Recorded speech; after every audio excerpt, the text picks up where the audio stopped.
last but not least, Google themselves. So Google has a tremendous number of apps that they are constantly putting out.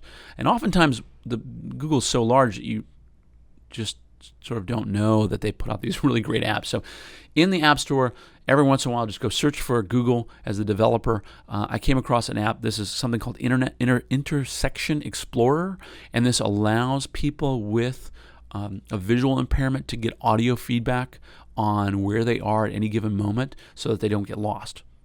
I thought that was a phenomenal little app. I have not talked to users who have used this, but I think it's a phenomenal concept. It relies on Google Maps. Google Maps are incredibly accurate. It relies on TalkBack to be able to give you that feedback. But what a great little tool to not get lost, just even in small environments. So look for Google apps, accessibility apps for Google.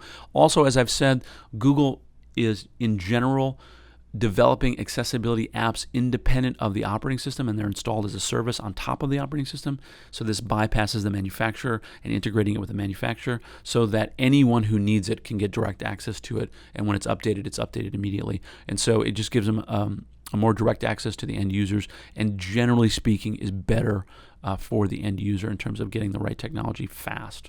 In terms of accessibility. So it's different than the what would be the iOS platform, where they do everything in major releases.